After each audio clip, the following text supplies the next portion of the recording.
ሰላም አለይኩም ወራህመቱላሂ ወበረካቱሁ ውድና የተከበራችሁ የአቡኪ ኤችዲ ዩቲዩብ ቻናል ቤተሰቦች ዛሬም በአዲስ ቪዲዮ ተመልሼ መጥቻለሁ። የዛሬ ቪዲዮአችን ደግሞ የሚሆነው እስላማዊ ቪዲዮዎች ላይ ሪአክት እናደርጋለን። ይሄ ቪዲዮ ብዙ ሰዎች ጋር እንዲደርስ ላይክ ማድረጋችሁ እንዳትረሱ። ለዚህ ቻናል አዲስ ከሆናችሁ ሰብስክራይብ በማድረግ ደውሏን ኦን ያርጉ። ወደ ቪዲዮ አንተም ስለ ሙስሊሞች ያለን አቋም ያሳውቅ።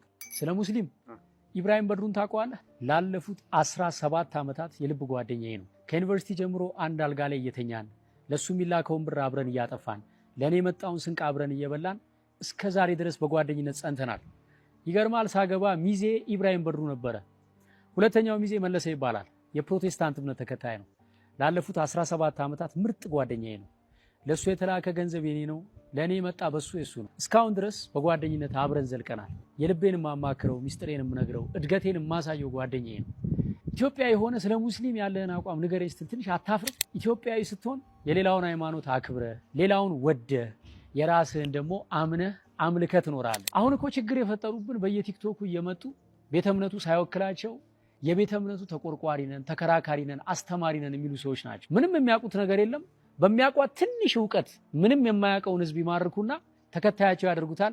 ሲመቻቸው ደግሞ ወደ ራሳቸው ዓላማ ይገነጥሉታል። ሁሉም የሃይማኖት እምነት ተከታይ በዚህ ሰዓት መጠንቀቅ ያለበት ነገር ቤተ እምነቱ አስተምሮ ያልሾማቸው ዕውቅና ያልሰጣቸው ግለሰብ ሆነው ትንሽ ዕውቀታቸውን ሃይማኖትና ዶግማ አድርገው ካልሰበክን ከሚሉ ግለሰብ የሃይማኖት አስተማሪዎች ነው። እኔ ከኢብራሂም ጋር ኮሮና በገባ ወቅት አንድ ቤት ነበርን። ወቅቱ የረመዳንና የአብይ ጾም ነበረ። ሁለታችንም በአንድ ቤት ጾመን ሰዓት ሲደርስ እኛ ሳሎኑን ለሱ ለቀንለት ሰርቪስ ውስጥ ሄደን ውዳሴ ማርያም እናደርስ ነበር። እሱ ሳሎን ውስጥ በሰዓቱ ሶላት ይሰግዳል። በኋላ ግን ሁለታችንም በአንድ ትሪ አብረን ማዕድ እየበላን እኔ ለሱ እየጸለይኩኝ እሱ ለኔ እየጸለየ ነው በጓደኝነት የምንኖረው። ሁሉም ያመነበትን ይኖራል። ሁሉም መልካም ነው ያለውን ለወንድሙ ይመኛል። ከዚህ በተረፈ በመስደብ የሚሰበክ ክርስትና፣ በማንቋሸሽ የሚሰበክ ሃይማኖት ግን የለም። እግዚአብሔር አምላክ የሁሉም አባት ነው። ለሁሉም መዳን ይጨነቃል። የሁሉም ህይወት ያሳስበዋል። እኔ ስለ እግዚአብሔር ብዬ ብሳደብ ስድቡ ኃጢአት ሆኖ ያስወቅሰኛል እንጂ ጽድቅ ሆኖ አይቆጠርልኝም። አንተም ስለ አላህ ብለህ እኔም ብትናገረኝ ዋጋን በሰማይ ታገኘዋለህ። እኔ ስለ ሙስሊም ያለኝን አቋም ዳሩ ሰላም መስጊድ ሂድና ኢብራሂምን ጠይቀው። ብቻ ምን አለፋ ኢትዮጵያዊ ሆነ ስለ ሙስሊም ምን አቋም አለ አይባልም።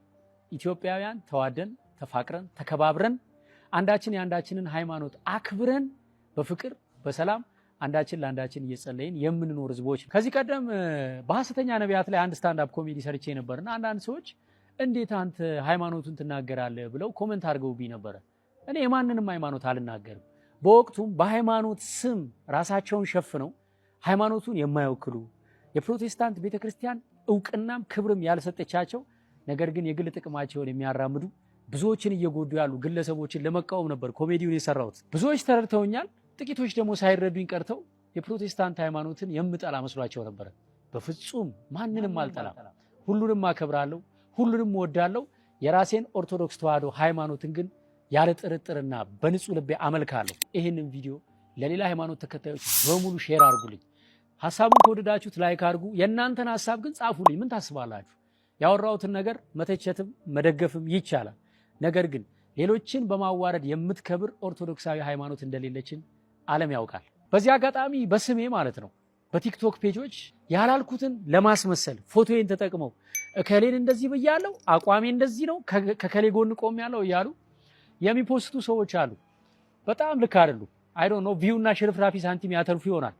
ነገር ግን ጉዳቱ የጋራ ነው።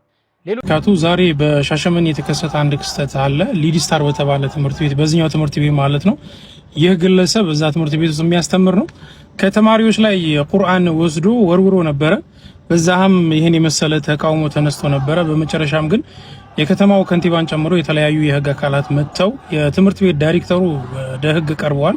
ታስሮ ነው የሚገኘው። ግለሰቡ ግን ቁርአንን የወረወረው ግለሰብ እዚህ ጋር የምትመለከቱት ማለት ነው አሁንም በህግ እየተፈለገ ነው።